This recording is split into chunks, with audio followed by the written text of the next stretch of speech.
সীতানাথ প্রেমানন্দে একবার হরি হরি বল। নিতাই গৌরী সীতানাথ প্রেমানন্দে একবার হরি হরি বল। নিতাই গৌরী সীতানাথ প্রেমানন্দে একবার হরি হরি বল।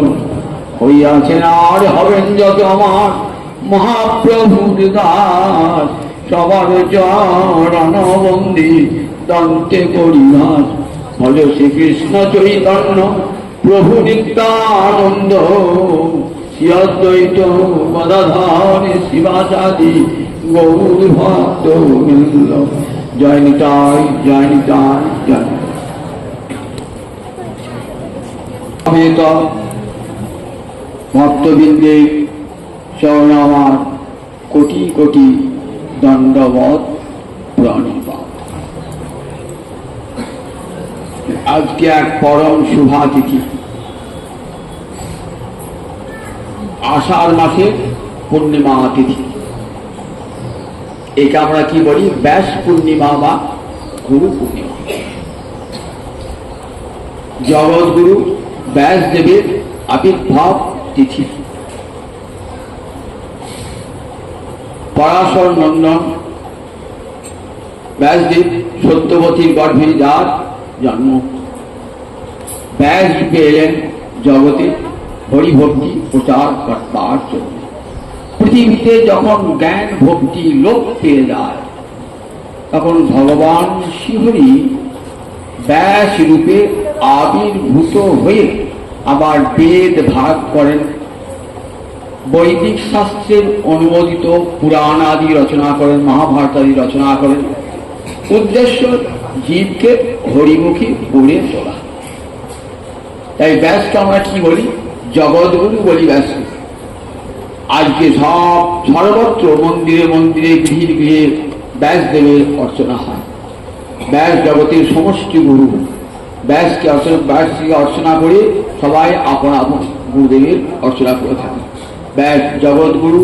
বৃহস্পতিবারে জন্মিয়েছিলেন আষাঢ় মাসের পূর্ণিমা। দেখুন এবারে দেখুন আষাঢ় মাস পূর্ণিমা বারটিও বৃহস্পতিবার, একবার সাক্ষাৎ ব্যাসদেব জন্মিয়েছেন এই তিথিতে। ব্যাস ও নারায়ণ সাক্ষাৎ, ব্যাসদেব সাক্ষাৎ নারায়ণ। তাই ব্যাস ও ভগবান শ্রীহরির সপ্তাবেশ অবতার। সব অবতারের মধ্যে এক প্রকার বলো যার মধ্যে ভগবৎ শক্তির আবেশ হয়। জ্ঞান শক্তির আবেশ হয়েছিল ব্যাসদেবের মধ্যে। তাই ব্যাসদেবকে কি বলা হয়? ব্যাসদেবকে ভগবানের একটা অবতার বলা হয়। নারদের মধ্যে যেমন ভক্ত শক্তির আবেশ হয়েছিল, তাই নারদ ভক্তাবতার। এই ব্যাসদেব জ্ঞান শক্তির পুরস্কারী অবতার। এখন কি ব্রত চলছে বলুন দেখি? চাতুর্মাস্য ব্রত। কবে থেকে? যেদিন থেকে শয়ন একাদশী শুরু হয়েছে। সূর্যের গতি দক্ষিণ দিকে, দক্ষিণায়ন।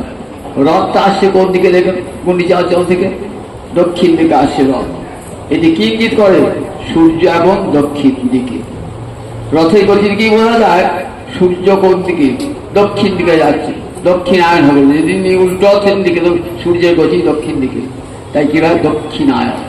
এখন দেবতাদের ঘুমের সময় এই শ্রাবণ ভাদ্র আশ্বিন কার্তিক অঘ্রাণ পৌষ, এই 6টি মাস দেবতাদের রাত্রি। আমাদের যেমন 12 ঘন্টায় দিন, 12 ঘন্টায় রাত্রি, তো দেবতাদের 6 মাসে একটা দিন, 6 মাসে একটা রাত্রি। এখন দেবতাদের রাত্রি চলছে। সব ভগবান শ্রীহরির শয়নের সঙ্গে সঙ্গে সব দেবতারাও ঘুমিয়ে পড়লেন। তাই এই একাদশীর নাম কি হলো? দেব শয়নী বা হরি শয়নী একাদশী। এদিন থেকে আরো হলো চাতুর্মাস্য ব্রত। 4টে মাস ধরে ভগবান শ্রীহরির প্রীতিভরে সাধনা হবে। এখন আর চাতুর্মাস্য ব্রত অনেকেই করেন না, আবার করেন অনেকে। চাতুর্মাস্য ব্রতের অন্তর্গত হলো কার্তিক ব্রত বা দামোদর ব্রত। এই দামোদর ব্রতটাই অধিকাংশ মানুষ করে, যার 4টি মাস ধরে, কিন্তু চাতুর্মাস্য ব্রত 4 মাস ধরে হয়। শ্রীমদ্ ভাগবতের প্রথম স্কন্ধে নারদ শুনিয়েছেন ব্যাসদেবকে চাতুর্মাস্য ব্রতের কথা। এই চাতুর্মাস্য ব্রতে কিছু করতে পারো না পারো, 108 বার করে কাম গায়ত্রী জপ প্রত্যেক দিন করবে, 108 বার কাম গায়ত্রী জপ। আর নিয়ম করে হরি কথা শ্রবণ, 108 বার করে কাম গায়ত্রী জপ এবং ভগবান শ্রী হরির কথা শ্রবণ। অন্য কিছু পারো না পারো, কার্তিক ব্রতটা ভালো করে করুন, তাই হবে। এই পুণ্য দিন, এই পুণ্য চাতুর্মাস্য ব্রততে প্রতিদিন অবসর সময়ে বসে বসে হরি কথা শ্রবণ করতে হয়। আজকে আমাদের সেই সুযোগ হয়েছে, চাতুর্মাস্য ব্রতে হরি কথা শোনবার। ব্যাসদেবের আবির্ভাব তিথি, সেই ব্যাসদেব জগৎগুরু, তাই এই দিনটিকে আমরা শুধু ব্যাস পূর্ণিমা বলি না, গুরু পূর্ণিমা বলি। আপন আপন গুরুদেবকে পূজা করি। এই গুরু তত্ত্বটি না জানলে কিন্তু ভগবত তত্ত্ব জানা হয় না। আগে গুরু তত্ত্ব জানতে হয়, পরে ভগবত তত্ত্ব জানতে, ভগবানকে। গুরুর কৃপাতেই ভগবত দর্শন হয়, তার পূর্বে ভগবত দর্শন হয় না। অখণ্ড মণ্ডলাকারং ব্যাপ্তং যেন চরাচরং তৎপদং দর্শিতং যেন তস্मै শ্রী গুরবে নমঃ। মণ্ডল মানে গোলাকার, অখণ্ড মানে খণ্ড নাই। এই পৃথিবীটা কেমন করে কি অখণ্ড মণ্ডল। এখানে শালগ্রাম শিলা দেখেছেন তো, শালগ্রাম শিলা গোল, অর্থাৎ গোটা বিশ্ব জুড়ে, পৃথিবী জুড়ে ভগবান শ্রীহরি রয়েছেন, এটি শালগ্রাম শিলা জানিয়ে দেয়। অখণ্ড মণ্ডলাকার, পৃথিবী যেমন গোল, তেমনি শালগ্রাম শিলাটি দেখবেন গোল, অখণ্ড গোল। ব্যাপ্তং যেন চরাচর, বলছেন ভগবান শ্রীহরি ওই শালগ্রাম শিলা ভগবান করিয়েছেন না। ব্যাপ্তং যেন চরাচরণ, চর এবং অচর সন্ধি করে কি হয়, চর যুক্ত অচরণ চরাচরণ। চর মানে চরতি ইতি, যা বিচরণ করে, অর্থাৎ মানুষ পশু প্রাণী, এরা হলো চর, এরা হলো জঙ্গম। আর অচর মানে যা চলতে পারে না, নদ নদী গাছপালা পর্বত, এগুলো কি, এগুলো সব কি বলি আমরা, স্থাবর বলি। স্থাবর জঙ্গমে সর্বত্র পরিব্যাপ্ত ভগবান শ্রীহরি।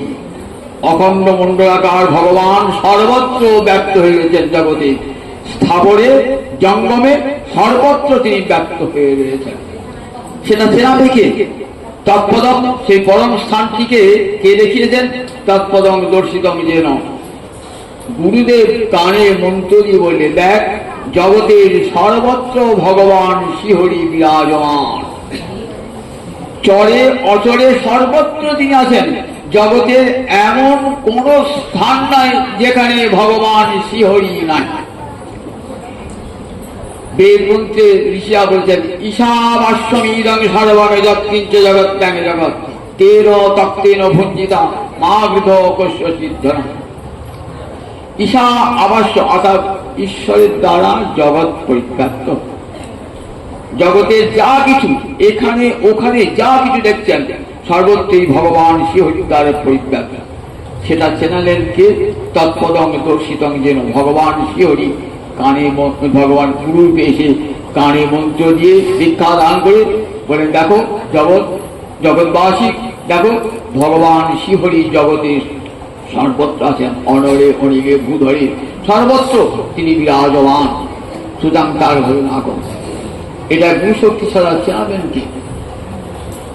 কৃষ্ণ বলছেন উদ্ধবকে, দেখো উদ্ধব, ভাগবতের 11 স্কন্ধ, কৃষ্ণ বলছেন উদ্ধবকে, জানো উদ্ধব, আমাকে উপাসনা করতে হলে প্রথমেই চাই নরদেহ।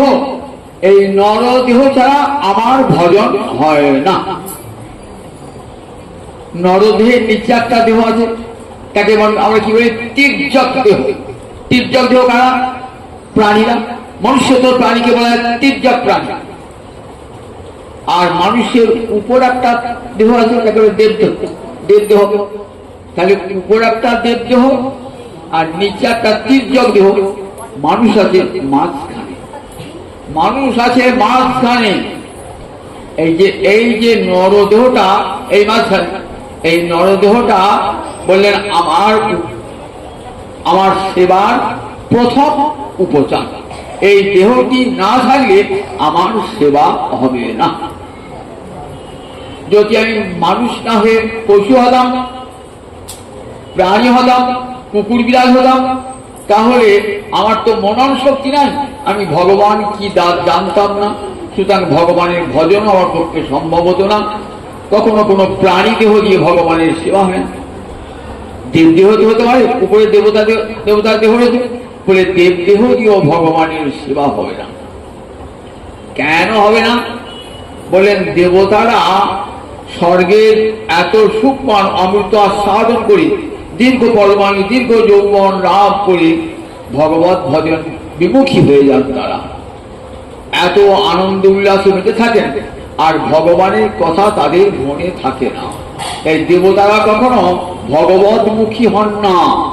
তাই কোন কোন দেবতা সাধু সঙ্গ লাভ করে কি বলেছেন, আমায় দেবতা গো দিলে কেন, কেন মানব জনম দিলে না হে, আমায় দেবতা গো দিলে কেন, সেবা যদি কার পেতাম, যদি মানবে জনম পেতাম প্রভু, তবে সেবার অধিকার পেতাম।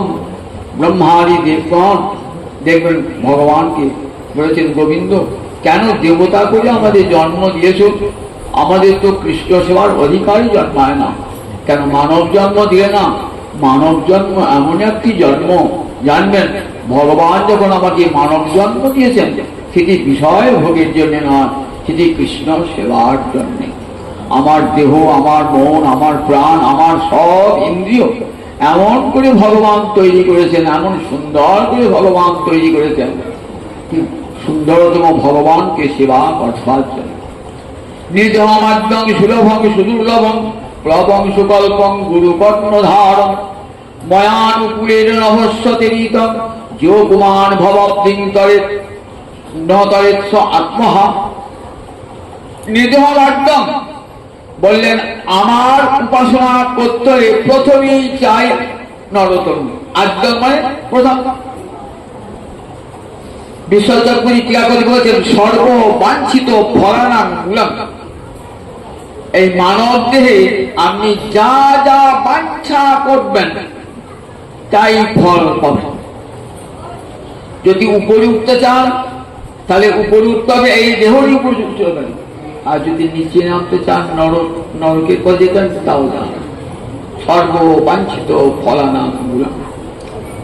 এই মানব দেহটা পেলে পরে আমি হেঁটে বৈকুণ্ঠ চলে যাবেন, হেঁটে চলে যাবেন গোলকে। দেবতাদেরও ক্ষমতা নাই যে হেঁটে বৈকুণ্ঠে যায়, কিন্তু এই মানব দেহের এমন ক্ষমতা, হেঁটে গোলকে বৈকুণ্ঠে চলে যাবেন তারা, দেবতাদের মাথায় পারে। মানব দেহটা এত মূল্যবান, তাই নির্ধম আদ্যম বলে এই মানব দেহটা অত্যন্ত প্রয়োজন এবং সমস্ত বাঞ্ছিত ফলের মূল। এই দেহটা না পেলে কোনো কিছুই হবে না। সর্ববাঞ্ছিত ফলানাং মূলং প্রভং সুকল্পং গুরুকর্ণধারং নির্ধম আদ্যম সুলভং সুদুর্লভং বলে এই দেহটা সুলভ আবার সুদুর্লভ। সুলভ কাকে বলে? সুখে লভ্যতে দত্তক, সুখে যা পাওয়া যায়, অনায়াসে যা পাওয়া যায় তাকে বলে সুলভ। একটা জিনিস বাড়ির সামনে দোকানে পাওয়া যায়, কোথাও যেতে হবে না, বাজারও যেতে হবে না, চাইলে হাত পাওয়া যায়, তারপরে সুলভ। আর একটা জিনিস গোটা কাটোয়ায় ফিরে পেলেন না, বর্ধমানে পেলেন না, কলকাতায় পেলেন না, সুদুর্লভ নয়, সুদুর্লভ। তাহলে মানব দেহটা একদিকে সুলভ আবার একদিকে সুদুর্লভ, সুদুর্লভ। সুদুর্লভ কেন? সুদুর্লভ কেন বললেন? আপনি এই জন্মে মানব জন্ম পেয়েছেন তো গোবিন্দ দিয়েছি, গোবিন্দ করুণার দান। আপনি যে বলেন আমি বহু দান ধ্যান করছি, বহু পুণ্যকর্ম করছি, আবার পরের জন্মে আবার মানব দেহই পাবো, বললেন না। পুণ্যকর্ম করবার জন্য মানব দেহ দেন না। পুণ্যকর্ম করে তুমি চলে যাবে স্বর্গে, দেবতা হবে, দেবজন্ম লাভ করবে, দেবজন্ম লাভ করে ভগবত ভজন হবে না। আবার যে পুণ্য ক্ষয় হয়ে যাবে, আবার তুই মাটিতে নেমে আসবে, আবার তুই মাটিতে নেমে আসবে।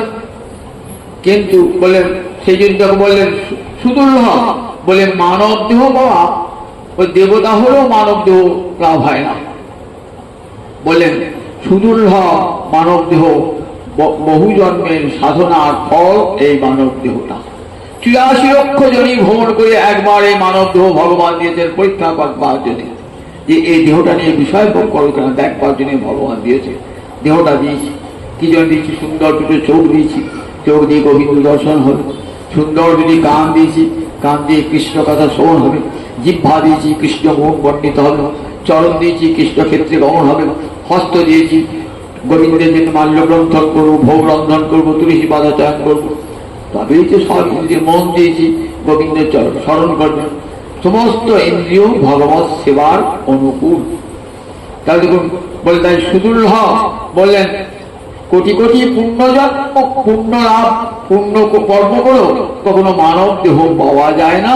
কর্মফল আপনাকে ভোগ করতেই হবে, সকর্ম ফলভোগ কুমার। এই জন্মে যদি এমন কোন কর্ম করেন যেটা ভগবত ভজনের অনুকূল নয়, তাহলে গোবিন্দ বলেন তোর মানব জন্ম নিয়ে কি হবে? তুই তো আমাকে ভজিস নাই, আমার দেহটা দিয়েছিলাম, মানব দেহটা আমাকে ভজবার জন্য, সুতরাং তোকে তার মানব দেহ দেবো না। তুই সুখ ভোগ করতে চাস তো দেবতা হয়ে যা, আর যদি পাপ কর্ম করে থাকি তার নরকে চলে যা, অন্য পশু পাখি কীট পতঙ্গ হবে। মানব দেহ দেবো না, মানব দেহটা কেবল গোবিন্দ ভজনের জন্য মানব দেহটা। তাই সুদূর্লভ, কোটি কোটি পুণ্য করো, মানব দেহ লাভ হয় না। কর্মফল ভোগ করতে হবে, মনে রাখবেন, কোটি কোটি পুণ্য কর্ম করো, কর্মফল ভোগ ধ্বংস হবে না।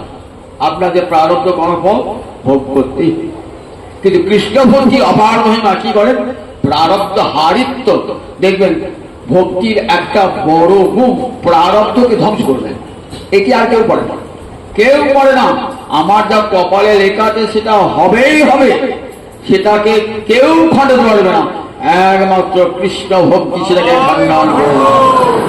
এই গুণটা একমাত্র ভক্তি আছে, জ্ঞানের নাই, যোগের নয়, অন্য কোনো পুণ্য কর্মের নয়, একমাত্র কৃষ্ণ ভক্তির আছে। প্রারব্ধ হারিত্ব ভক্তি, ৯টা গুণের মধ্যে একটা গুণ হলো প্রারব্ধ হারিত্ব। তার মানে প্রারব্ধকে হরণ করিয়ে নেয়।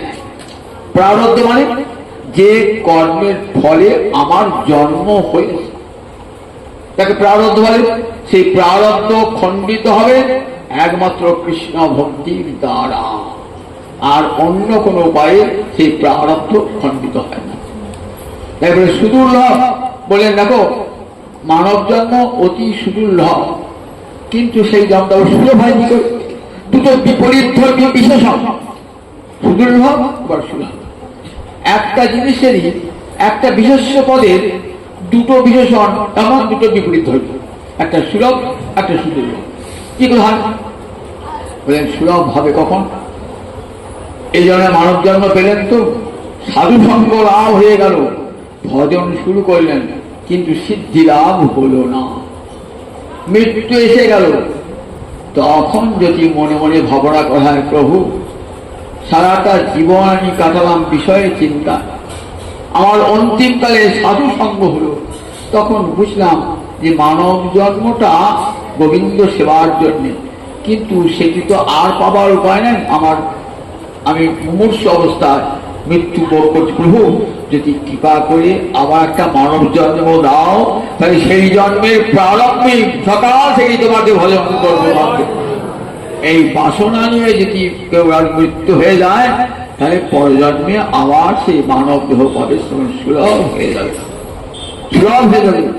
তাই দেখেন না, যারা মৃত্যুর সময় যারা সত্যিকারের নিজজন প্রিয়জন না, তার কানে না চোখের জল না ফেলে কাছে যে হরিনাম শোনাতে হয়, গীতা শোনাতে হয়, ভাগবত শোনাতে হয়, চৈতন্য শোনাতে হয়, নরতম দাসের গান শোনাতে হয়। কারণ যাতে মনটা গোবিন্দ চরণে ক্ষণকালে জুড়ে যায়। মন যদি ক্ষণকালের জন্য গোবিন্দ চরণে যায়, তাহলে কি হয়? সেই গোবিন্দচরণ চিন্তা করতে করতে যদি একবার এই দেহ ত্যাগ করেন, পরজন্মের প্রারম্ভে আবার গোবিন্দ ভক্ত হয়ে জন্মগ্রহণ করেন। ভজন করতে করতে সিদ্ধি হল না, তাহলে কি হবে? গীতায় বলা আছে সিদ্ধি না হল ক্ষতি নাই। আবার কি হবে বলে, সুচিনাং সীমতাং দেহে যোগভ্রষ্ট অভিজায়তে। আবার কেমন ঘর জন্মের? পবিত্র গৃহে জন্মাবে, ধনবানের গৃহে জন্মাবে, সব ভগবত ভজনের অনুকূল পরিবেশ ভগবান দিয়ে দেবেন। যতদূর ভজন করেছেন আবার তারপর থেকে ভজন শুরু হয়ে যাবে। এই সংস্কার ভক্তি হৃদয়ে তৈরি করে দেয়, ভক্তি মহারানী হৃদয়ে এই স্বভাবটা তৈরি করে দেয়। কৃষ্ণ কথা চিন্তা করতে করতে, কল্পনের কথা শুনতে শুনতে শুনতে অন্তরে একটি ভক্তির সংস্কার জন্মিয়ে যায়। এবং পরজন্মে ঠিক এমন জায়গায় যে আমার যেখানে ভজন শেষ হলো আবার পর থেকে ভজন শুরু হয়ে যাবে। গীতার 6ষ্ঠ অধ্যায় পড়বে, দেখবেন বলা আছে আবার তারপর থেকে শুরু হয়ে যাবে। তাই মৃত্যুকালে কি করতে হয়? মৃত্যুকালে নিজ স্বজনের কাছে গিয়ে নিজ স্বজনের কাছে কানে শোনাতে হবে। আর আমি যদি সারা জীবন কৃষ্ণ বলি, তাহলে মৃত্যুকালে আমার জিহ্বায় কৃষ্ণ নাম আসবে। সদা তদ্ভাব ভাবিত। আমি সারা জীবন সারা জীবন যা করি না কেন, মরণকালে হরিনাম করবো, মরণকালে হরিনাম হবে না, জিহ্বায় হরিনাম আসবে না। সারা জীবন হরি বলেন নয়, মরণকালে জিহ্বায় হরিনাম আসবে, মরণকালে জিহ্বায় হরিনাম আসবে। এই কথায় কি বলা আছে, কথাগুলি সুন্দর শুনবার। সদা তদ্ভাব ভাবিত, সবসময় যদি তার ভাবনায় চিত্তটা ভাবিত হয় সদা সবসময়, তাহলে মৃত্যুকালেও তার কথা ছেড়ে দেওয়া হয়। মরণে যামতি শৈব গতির ভাবে, মৃত্যুকালে আপনার মতিটা যেমন হবে পরজন্মে আপনার গতিটা সেই রকম হবে। যদি তা না হতো গীতার বাক্য মিথ্যা হয়ে যায়। গীতার কথা কখনো মিথ্যা হয় না। গীতা বৃদ্ধিবাক্য, সত্য বাক্য, ঈশ্বরের বাক্য, তা কখনো লঙ্ঘিত হয় না। আমি বলেন সুলভ হয় যখন ভজন মানব জীবন লাভ করে জীবনের শেষ প্রান্তে উপান্তে এসে সাধু সঙ্গ লাভ হয়ে গেল, তখন মনে হলো যদি আর কিছু বাঁচতাম তাহলে আমার ভজন সিদ্ধি লাভ হতো।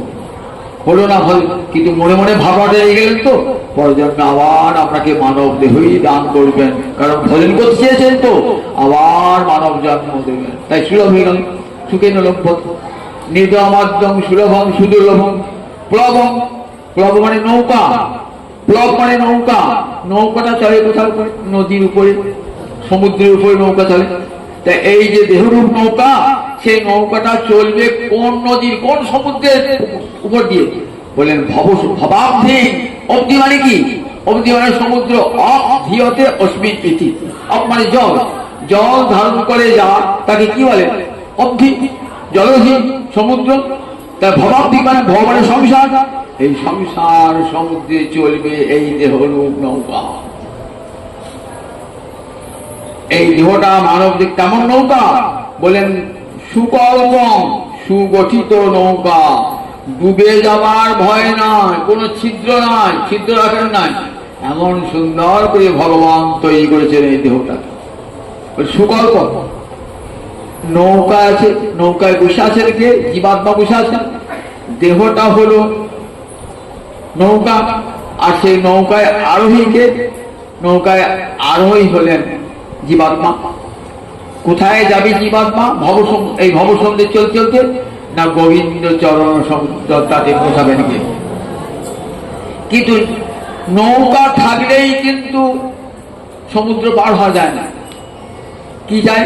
একটা মাঝি যায়, কান্ডারি যায়, যে নৌকাটাকে নিয়ে যাবে, যে নৌকাটাকে গোবিন্দ চরণে নিয়ে যাবে। আপনি গোয়ালপাড়া ঘাটে নৌকা চাপবেন তো, এই নৌকা, এই নৌকা আমাকে মেট্রি ঘাটে নিয়ে যাবে, নিয়ে যাবে? যাবে না। নৌকা তো জড়ো, তো দেহটা তো জড়ো। জড়ো দেহ আমাকে নিয়ে যাবে কি করে? নৌকা যেমন জড়ো, দেহটাও তেমনি জড়ো। তাহলে কি চাই? একটা চেতনাযুক্ত মাঝি চাই, নাবিক চাই, চেতনাযুক্ত। সেটিকে গুরু কর্ণধারম, গুরুদেব হলেন সেই নৌকার মাঝি। বুঝতে পারছেন গুরুর কত উপযোগিতা, যে গুরু ছাড়া ভগবানের কাছে যাওয়া যায় না। এই দেহরূপ নৌকায় জীবাত্মা বসে আছে। কোথায় যাবে সে? গোবিন্দের চরণমূলে। যেখান থেকে এসেছি আবার সেখানেই যেতে হবে। যেখানে আনন্দাধ্যেব খল্লিমানি ভূতানি জায়ন্তে আনন্দেন জাতানি জীবন্তি আনন্দং প্রয়ান্তি অভিসংবিশন্তি। বেদ মাতা বলছেন, শ্রুতি মাতা বলছেন, আনন্দ ব্রহ্ম হতে আমরা এসেছি, আবার তিনি কৃপা করে একটি সংসার আনন্দ দিয়েছেন বলে বেঁচে আছি। যদি আনন্দ না থাকতো সংসারে কেউ থাকতে চাইতো না। কোবা হেমনাথ কোবা প্রাণনাথ যদ্দেশ আকাশ আনন্দ না স্যার। যদি আনন্দ না থাকতো পৃথিবীতে তাহলে কখনো কেউ বেঁচে থাকতে চাইত না। কে বাচ্চা কোবা প্রাণনাথ, কে বাচ্চা? আমরা সংসার সুখ সেটা সামান্য তুচ্ছ সুখ বা সুখের আবাস হলো, সেটার জন্য মানুষ বেঁচে আছে। আবার কোটি জন্ম ঘুরতে ঘুরতে জীব আবার কোথায় যাবে? বললেন সে আনন্দ প্রান্তি অভিসংবিশন্তি। আমার আনন্দ দিকে প্রাণ করবে এবং তাতেই প্রবেশ করবে। তা সেখানে আমার যেতে হবে, সেখানে নিয়ে যাবে কে? তাহলে গুরু কর্ণধার। গুরুদেব হলেন কর্ণধার কান্ডারি নৌকার মাঝি। গুরুদেব এই যে দেহরু নৌকা, সেই নৌকার মাঝি। গুরুদেব কৃপা না করলে ভগবানের কৃপা হয় না। ময়ানুকূলে নভস্যতীত যোগমান ভবাব্ধি ন তরিৎস মহা। ময়ানুকূলে নয় বললেন, যেই গুরু কৃপা হয়ে যায় তখন আমার কৃপার বাতাস ওই নৌকায় লেগে যায়। ময়ানুকূলে নভস্যতি, নভস্যান মানে বায়ু। দেখবেন একদিন নৌকাতে এখন হাতে নৌকা এখন ভটভটি হয়েছে, পাল থাকে। তখন তো দাঁড় টেনে নৌকা যেত, তো পাল থাকতো, খুব মাঝি খুব কষ্ট হয়। তা যদি বাতাস অনুকূল বাতাস যায় না, মাঝি পাল্টে কাটিয়ে দেয়, আর মাঝিকে তো টানতে কষ্ট করতে হয় না। একবারে বাতাস অনুকূল বাতাস পেলে একবারে দ্রুত পৌঁছে যাবে গন্তব্যস্থলকে। যেটা 50 মিনিটের পর 5 মিনিটে চলে যাবে বাতাসের গতিতে। তারপরে দেখো আমার ওই নরদেহরু নৌকার পালে কি হবে? যেই গুরু কৃপা হয়ে গেল না, তখনই আমার আনুকূল আর করুণারূপ বাতাস লেগে যাবে সেই নৌকার পালে। দেখেছেন ভগবানের গুরু কৃপাটি আগে না হলে আমার করুণা হবে না। যেন গুরুকে আচার্যং মাং বিজানিয়া না অবন্যত করেছি না মর্তবুদ্ধা অসুয়েত সর্বদেবময়। বললেন দেখো আচার্যং মাং বিজানিয়া, আচার্য মানে গুরু, যিনি নিজে আচরণ করেন এবং শিক্ষা দেন শিষ্য। নিজে কখনো আচরণ না করলে কখনো শিষ্যকে শিক্ষা দান করা যায় না। আমি যদি মিথ্যা কথা বলি তাহলে আমার ছেলেও মিথ্যা কথা বলতে শিখবে, আমার শিষ্যরাও মিথ্যা কথা বলতে শিখবে। তাহলে আমার আচরণটা যেমন হবে সেইটা দেখা দেখি আমার শিষ্যের আচরণটাও হবে। তাই আচার্য আমি যাই আচার্যকে আচার্য বলে, আচার্য মাং বিজানিয়া, জানবে আমি গুরুদেব, আমি গুরুমূর্তি ধারণ করে গেছি। তাহলে ভগবান আর গুরু কি এক? বলে হ্যাঁ। বলে তত্ত্বে ভগবান আর গুরু একই বটে, কিন্তু একটু পার্থক্য আছে। কিরকম? ভগবান হলেন সেব্য ভগবান আর গুরুদেব হলেন সেবক ভগবান। গুরু নিজে সেবা করেন, আবার জীবকে সেবা শিক্ষা দান করেন। অর্থাৎ গোবিন্দের করুণা শক্তি গুরুমূর্তি ধারণ করেছে। এই যে গুরু শক্তি না, গোবিন্দের করুণা শক্তি গুরুমূর্তি ধারণ করে আসে। গুরুমূর্তি ধারণ করেছে জীবকে শক্তি সঞ্চার করেন কৃষ্ণভিমুখে চলবার জন্য। এখানেই গুরুদেবের প্রয়োজনীয়তা। তারপরে দেখো ন মর্তবুদ্ধা অসুখ সর্বদেবময় আচার্য নাম মন্যত, কখনো গুরুকে মনুষ্য বলে ভাববে না। এটাই গুরু অবমাননা। গুরুকে যখনই মানুষ বলে ভাবলেন, এর চেয়ে গুরুর আর অবমাননা হয় না। সবচেয়ে গুরু অবমাননা হলো গুরুকে মনুষ্য বলে নাম মন্যত করেছে। দেখবেন 10টা নাম অপরাধ আছে, নাম করছে তো ফল পাচ্ছেন না। ফল পাবে কি করে? তোমার যে 10টা অপরাধ হয়ে গেছে, 10টা অপরাধ বলতে একটা অপরাধ হলো গুরুবজ্ঞান, অর্থাৎ গুরুর প্রতি অবজ্ঞান। কেউ অবজ্ঞান? গুরু তো মানুষ, আমারই মতো পুরুষ, গুরুদেব আমারই মতো মানুষ, এই অবজ্ঞা বোধ আসে করতে। গুরুকে কখনো মনুষ্যবুদ্ধা অসূয়ত, অসূয়া মানে গুণেশু দোষাবিষ্করণ, অসূয়া গুণে যদি দোষ আবিষ্কার করা হয় তাকে বলে অসূয়া। গুণে দোষ আবিষ্কার, গুরুদেবের গুণ রয়েছে, আমি তার দোষ আবিষ্কার করলেন, এটার নামই অসূয়া। ন মর্তবুদ্ধা, তাকে যদি মনুষ্য বুদ্ধি করেন তাহলেই কিন্তু আপনার পারমার্থিক জগতে পতন হয়ে গেল। তাই ন মর্তবুদ্ধা অসূয়ত, তাকে মর্তবুদ্ধিতে অসূয়া করবেন না। কিন্তু যদি মনে গুরুদেব অসুস্থ হয়, গুরুদেবের রোগ হয়, আমি না গুরুদেব ভগবান, গুরুদেব রোগ হতে পারে না, গুরুদেবকে সেবা করতে হবে না, বলে তাহলে কিন্তু অপরাধ হয়ে যাবে।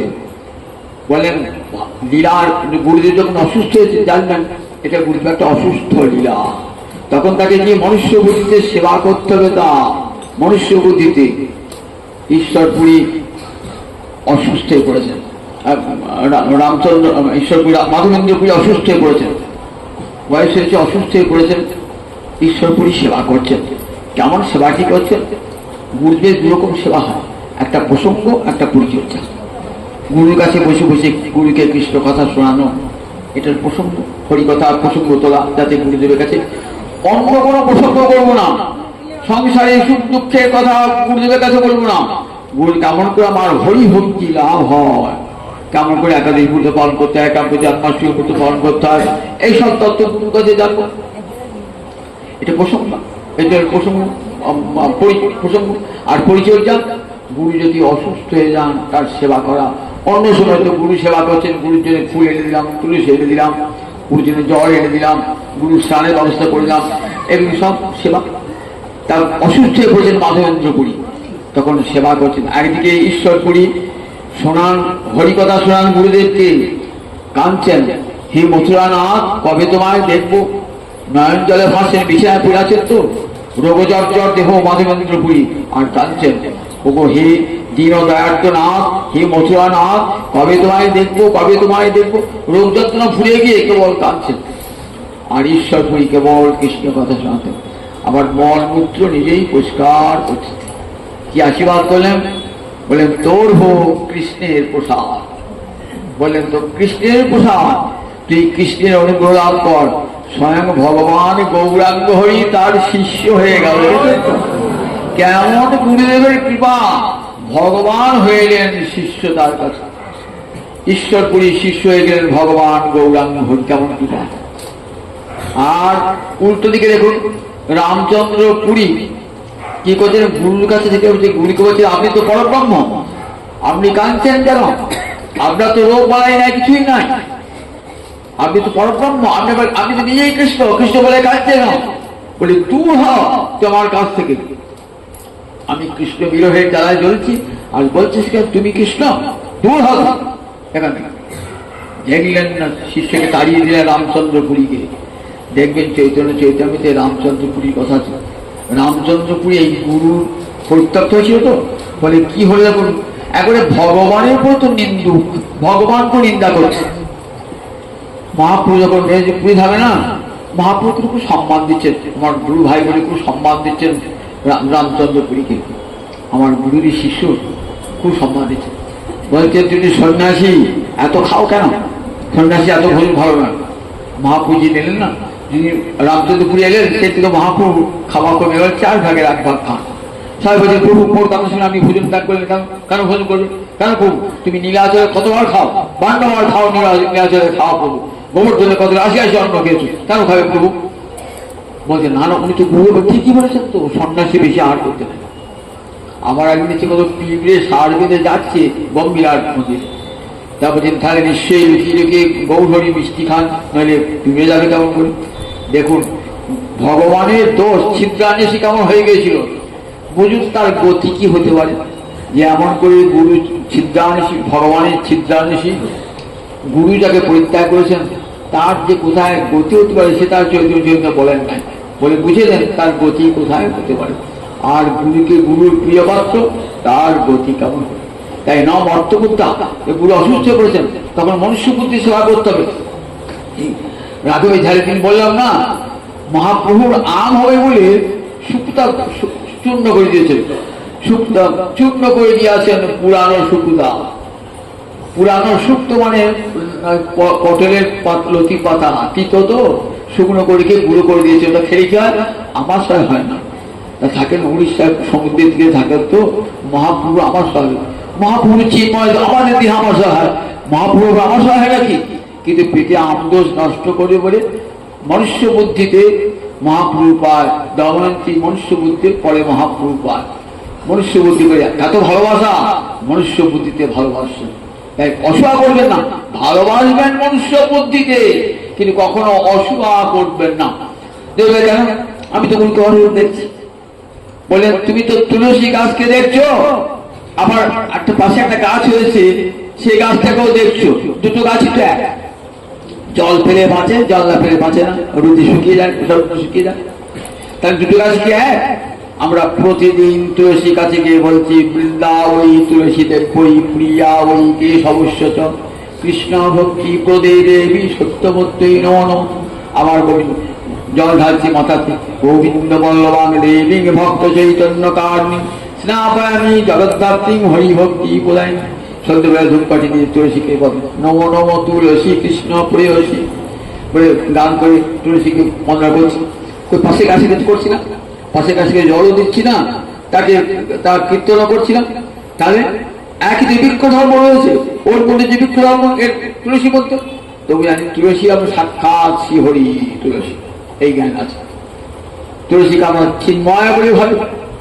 গঙ্গার জল জল, আবার অন্য একটা নদীর জল, পুকুরের জল জল, কিন্তু দুটো জলে আমাদের কেমন ভেদ। আমার বাড়ির সাথে পুকুর আছে, চলো গোয়া চিঠি যোগ লেগেছে, পুকুরে চান করেছি, কেউ যায়?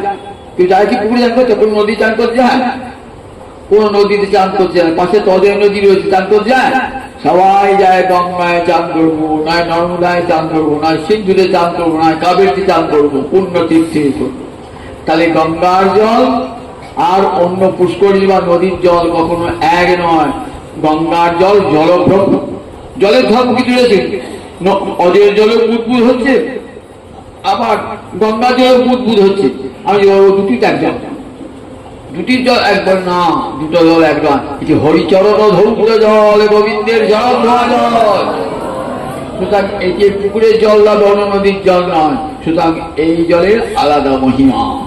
ঠিক তেমনি বলে গুরুকে মনুষ্য বুদ্ধি কখনো ন মর্তবুদ্ধা অসুয়েত সর্বদেবময় গুরু। গুরুদেব সর্বদেবময়, গুরু সেবাতে সব দেব দেবী তুষ্ট হয়ে যান। গুরু সেবার এমন মহিমা, গুরু এক পরম শক্তি, গুরু ভগবানের অনুগ্রহ শক্তি, করুণা শক্তি। গুরু মূর্তি ধারণ করেছেন, সেবক ভগবান জগৎকে শিক্ষা দান করেন। তাই সবসময় এই যে সমষ্টি গুরুতার স্থান কোথায়? গোবিন্দের বাম দিকে তার স্থান। গোবিন্দকে চেনান কে?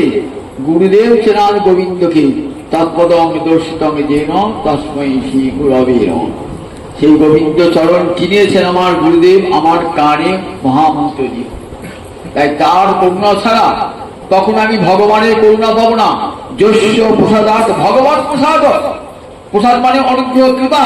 যস্য প্রসাদাৎ, যার প্রসাদের ফলে ভগবানের প্রসাদ, প্রসাদ মানে অনুগ্রহ, যার করুণার ফলে ভগবানের অনুগ্রহ পাওয়া যায়। যার অপ্রসাদে ভগবানের অপ্রসাদ। যদি বলেন গুরুকে যদি ভালো না বাসায়, গুরুকে যদি প্রসন্ন করা না হয়, ভগবানও প্রসন্ন হবেন না। হরৌষ্ঠে গুরুস্তাতা গুরৌষ্ঠে ন কশ্চন তস্মাৎ সদ প্রযত্নেন গুরু এব প্রসাদয়ে। হরৌষ্ঠে গুরুস্তাতা, হরি যদি রুষ্ট হয় ক্ষতি নাই। কে রক্ষা করবে? আমার গুরুদেব রক্ষা করবে আমাকে। কিন্তু গুরু রুষ্ট না কষ্ট, গুরু যদি রুষ্ট হয়ে যান, অপ্রসন্ন হন, আমাকে গোবিন্দ রক্ষা করতে পারবেন না। তারপর দেখবেন সনক সনাতন সনন্দন সংস্কৃত, এরা পৃথিবীর আদি গুরু, পৃথিবীর আদি গুরু। কোথায় গেলেন? বৈকুণ্ঠে গিয়েছেন, জয় আর বিজয় মারতে। তোমরা উলঙ্গ হয়ে ঘুরছ, এখানে আমার মা কমলা আছেন, যাও বেরিয়ে যাও। বললেন বৈকুণ্ঠে থেকে তোমাদের এমন অসৎ ব্যবহার, অসুর মতো ব্যবহার। বৈকুণ্ঠে কারা আছে? কৃষ্ণ ভক্তরা বৈকুণ্ঠে কেউ আছে? আমাদেরকে অপমান করতে দিচ্ছ? যাও, অসুরের মতো ব্যবহার, অসুর কুলে তোমাদের জন্ম হোক। গোবিন্দ ছুটে এসেছেন, ছুটে এসে কি করলেন? কই ঋষিদিকে ধমক দেন না, আমার ভক্তকে, আমার জয় বিজয় আমার ভক্তকে কাকে তার অভিশাপ দিলে কেন? গোবিন্দ এসে জোড়াত করে ক্ষমা চাইছেন, হে আদি গুরু সনাতন সনাতন সৎকুমার, আমার দ্বারের প্রহরী আপনাদের সঙ্গে অন্যায় ব্যবহার করেছে, তার জন্য আমি ক্ষমা প্রার্থী। আমার বাড়ির দূরে একটা প্রহরী আছে, আপনাকে আমি নিমন্ত্রণ করছি, কি নিমন্ত্রণ করি না, এমনি আমার বাড়ি গিয়েছেন, আপনাকে তাই দিচ্ছে। তবে আমি যদি ভদ্রলোকে কি বলবে, ও জানে না আমি ক্ষমা চাইছি, শিষ্য আপনাদের খারাপ ব্যবহার করেছে, ভগবান ঠিক পেয়েছে, দেখো অন্যায় ব্যবহার করেছে। তখন বলছেন, প্রভু তোমার ভক্তকে অভিশাপ দিয়ে ফেলেছি। বেশ করছো, দেখো আমার ভক্তের সঙ্গে যে খারাপ ব্যবহার করে না, সে যদি আমার নিজের লোক হয় না, অতি নিজের লোক হয় না, লক্ষ্যও যদি আমি তাকে পরিত্যাগ করি, লক্ষ্যও যদি হতে পরিত্যাগ করি, আমার ভক্তের সঙ্গে যে খারাপ ব্যবহার করে। তবে শোনো একটা অনুরোধ, ও তো আমার ভক্ত, আমাকে সে থাকতে পারবে না, এই 3 জন্ম পরে যদি আমাকে ফিরে আসে। বললেন, প্রভু 3 জন্ম গেল, 3 জন্মকে এখনই অভিশাপ নিয়ে নিচ্ছি। বল না না, তোমাদের অভিশাপ সত্য, জগতে দেখো যে গুরুনিষ্ঠ হলে ভগবান রক্ষা করতে পারেন না। জগতে আবার ভগবান নিষ্ঠ হলে পরে গুরুদেব রক্ষা করবে। জগাই মাথায় উদ্ধার করতে গিয়ে কি হয়ে গেছেন, তো মাথায় কি করেছেন, নিতাই চাঁদের কপাল ফাটিয়ে দিয়েছেন কলসি কানা ছুরি। ছুটে এসেছেন ভগবান, চক্রকে রাখছেন। নিতাই চাঁদ ছুটে এসেছেন, প্রভু চক্রকে রাখছো, তুমি কি প্রতিজ্ঞা করেছিলে? এই বস্ত্র না ধরিব, কারো প্রাণে না মারিব, চিত্তশুদ্ধি করিব সবার, রাম আদি অবতারে কুঠেদানা অস্ত্র ধরে। তুমি অস্ত্র ধরবে, তাহলে তোমার নাম যে প্রতিপবন, তবে জগাই উদ্ধার করবো, কিন্তু মাথায় কি করবো না, মাথায় তোমার মেরেছে। বলে না না প্রভু, তুমি যদি মাথায় যে কৃপা না করো, তাহলে তোমার পতিতপাবন নামটা আমি মুছিয়ে দেবো। বলবে না না, আমার গৌর হরি পতিতপাবন নয়। বলে এর মতন পতিতা জগতে আছে, তাকে তুমি একবারে বাহু দিয়া গেছে, না প্রভু ওকে তুমি চক্র হত্যা করতে পারবে না। চক্র ফিরে গেল। দেখেছেন তো, নিতাই চাঁদ জগৎ গুরু, সমস্ত জগৎ গুরু যেখানে দেখবে নিতাই চাঁদ, সেখানে আমার জগৎ গুরুর প্রকাশ। নিতাই চাঁদ এসে মুখ দিয়ে ধরেছেন, না মাথায় কি রক্ষা করো। চক্র ফিরে গেল, মহাপ্রভু মাথায় কি কৃপা করলেন। দেখলেন গুরু কৃপা থাকলে ভগবান কৃষ্ণ হলো গুরুদেব রক্ষা করতে পারেন। হরৌ বৃষ্টে গুরুস্ত্রাতা, গুরু বৃষ্টে নকষ্ট না। শিহরি রুষ্ট হলে ক্ষতি নাই, গুরু রক্ষা করবেন, কিন্তু গুরু রুষ্ট হলে কেউ রক্ষা করতে পারে না। তসমাৎ শত প্রযত্নেন গুরু এব প্রসাদয়। তাই সমস্ত প্রযত্নে গুরুকে সেবা করতে। গুরু সেবায় ভক্তিরাজ্যে প্রবেশে প্রথম কাজ দেখবেন 64 সাধন ভক্তি কথা যেমন বলছে না, ভক্তি রসামৃত সিন্ধুতে রূপ গোস্বামী শিক্ষা দিচ্ছেন। তো রূপ গোস্বামী বাদ ভক্তি রসামৃত সাজিয়ে সাজিয়ে দিচ্ছেন। প্রথমে কি লিখলেন, প্রথমে সাধন ভক্তি গুরু পাদাশ্রয় তসমা কৃষ্ণ দীক্ষেতি শিক্ষণ। বললেন প্রথমেই চায় গুরুচরণ আশ্রয়, তার কাছে দীক্ষা, তার কাছে শিক্ষা, তার কাছে দীক্ষা, তার কাছে শিক্ষা।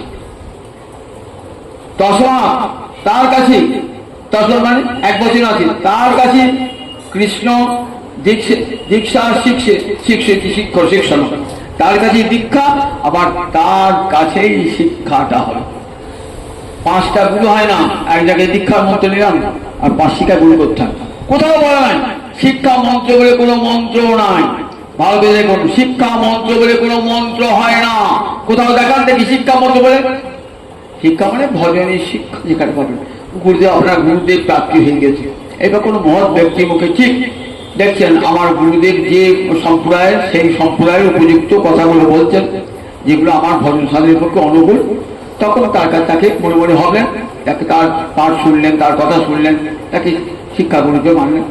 তিনি কানে মন্ত্র দিতে আসবেন না, শিক্ষাগুলো কখনো কানে মন্ত্র দিতে আসেন না। অনেক অবধি 24টা গুরু শাড়ি এক একজন 4টে 5 7টা করে গুরু, এমন বুলবাগ যত আছে 4টে 5টা 7টা করে গুরু আছে। একটা গুরুর কাছে মন্ত্র নিয়েছে, আবার একটা গুরুর কাছে কেউ মন্ত্র নিচ্ছে, আবার একটা গুরুর কাছে মন্ত্র নিচ্ছে, বলে শিক্ষামূলিত হয় 5টা শিক্ষামূলিত হয়। কোন জায়গায় বলা নাই দীক্ষা যিনি গুরুদেব শিক্ষা দেবেন তিনি তো ভজন শিক্ষা দেবেন। যদি গুরুদেব ভজন শিক্ষা দেন, দান করতে না পারেন, তাহলে গুরুদেবের দীক্ষা দেওয়ার অর্থ কি? দীক্ষা দেওয়ার অর্থ কি?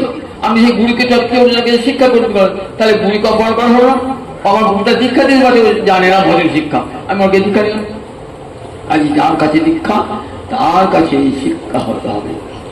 দেখতে হবে যে আমার গুরুদেব শাস্ত্র প্রতিষ্ঠ পথে আমাকে শিক্ষাটা দান করছেন কিনা।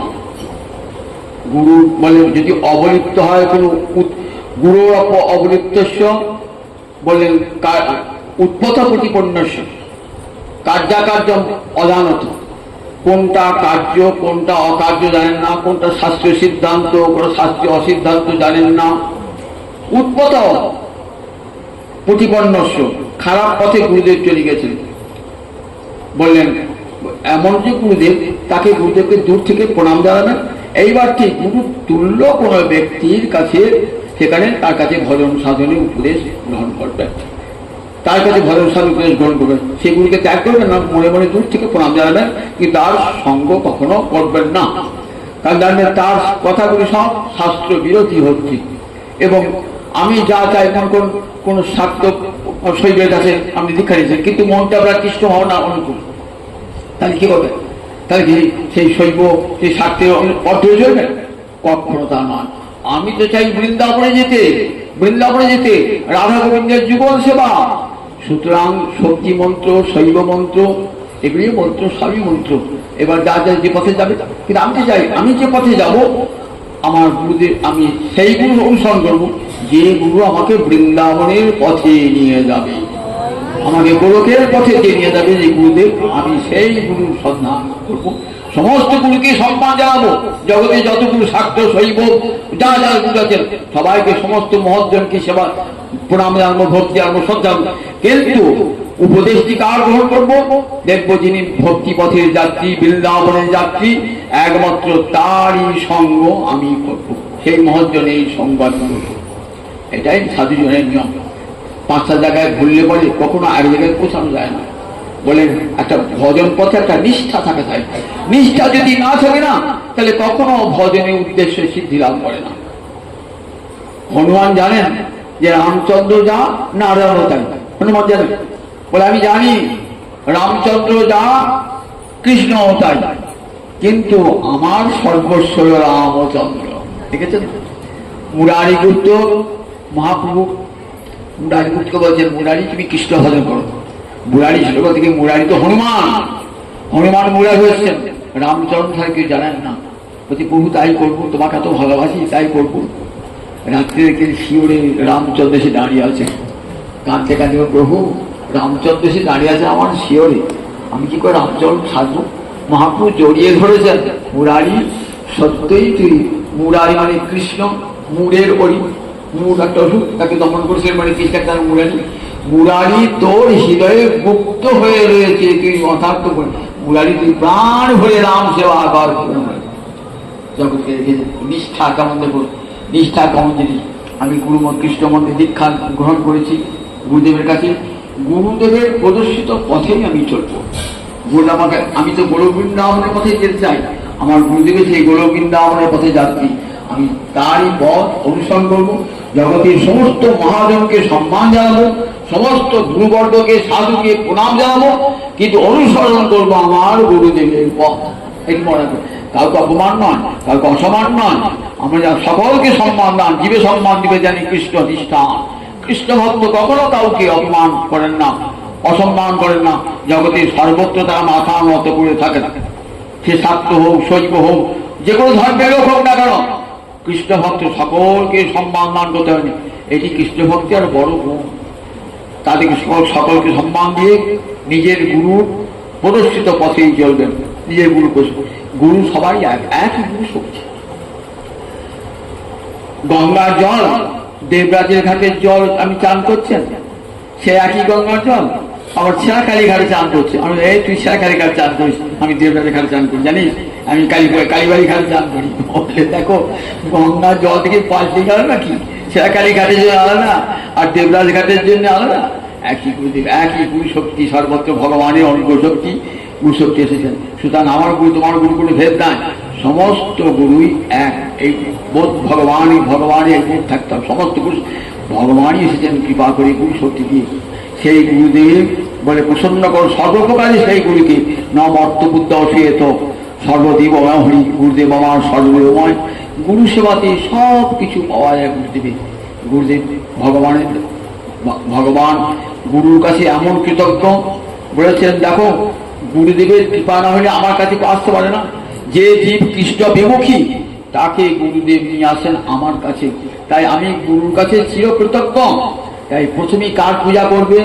সর্বাগ্রে গুরুদেবের পূজা করবে, তারপরে আমার পূজা করবে। সর্বাগ্রে গুরু পূজা দেখবেন আমাদের বৈষ্ণব ধর্মে আগে সর্বাগ্রে গুরু পূজা। ভগবানের বামে রয়েছেন গুরুদেব, এটি মনে মনে ভেবে সর্বাগ্রে গুরু পূজা। পৃথিবীর সব ধর্মে কিন্তু গুরুবাদ আছে, সব ধর্মে গুরুবাদ আছে। এমন কোন ধর্ম, শাক্ত বৈষ্ণব শৈব সব ধর্মী গুরু ছাড়া ভজন হবে না। কারণ বেদ বলেছেন আচার্যবান পুরুষ বেদ।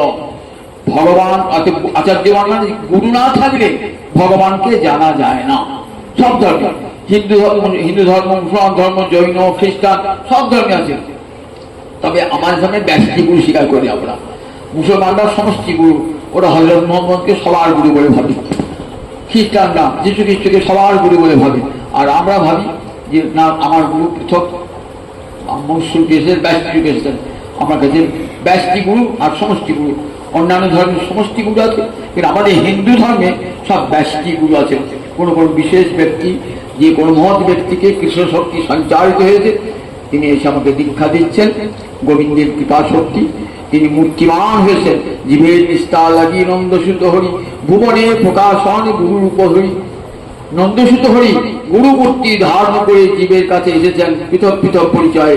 সব গুরু এক ভগবান শ্রীহরি, একই শক্তি সর্বত্র প্রকাশ করেছেন।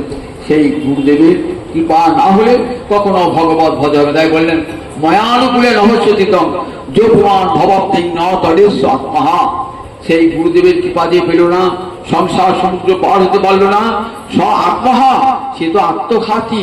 এমন সুন্দর মানব জন্ম লাভ করলো, একবার হা হৃদয় হা গৌর হা রাধামাধব বলল না, বলে জানিয়া শুনিয়া সে আত্মঘাতী হলো। লোচন বলে আমার হৃদয় দিবানা ভজিল, জানিয়া শুনিয়া সে আত্মঘাতী হইল। যে হৃদয় জগৎগুরু, তাকে ভজলাম না, জেনে শুনে আমি আত্মঘাতী হলাম। তাই গুরুদেবকে সর্বপ্রকারে গুরুদেবকে ভালোবাসুন, পূজা গুরুদেবের শ্রদ্ধা করুন। গুরু কৃপা লাভ হলে পারি, ভগবত কৃপা লাভ হয়ে যায়, মানব জীবন ধন্য হয়ে যায়। অনেক কথাই বলবার সারাটা বেজে গেছে, আমাকে বলতে দেবে না। এবার মিঠি করি। এবার আজকে গুরু পূর্ণিমার দিন, সবাই আপনার গুরুদেবের চরণে প্রণাম জানান, সমস্ত বিশ্বগুরুকে প্রণাম জানাই। জয় গৌর হরি, জয় নিতাই চাঁদ, জয় গৌর হরি, জয় গুরুদেব, জয় গুরু, জয় গুরু, জয় গুরু।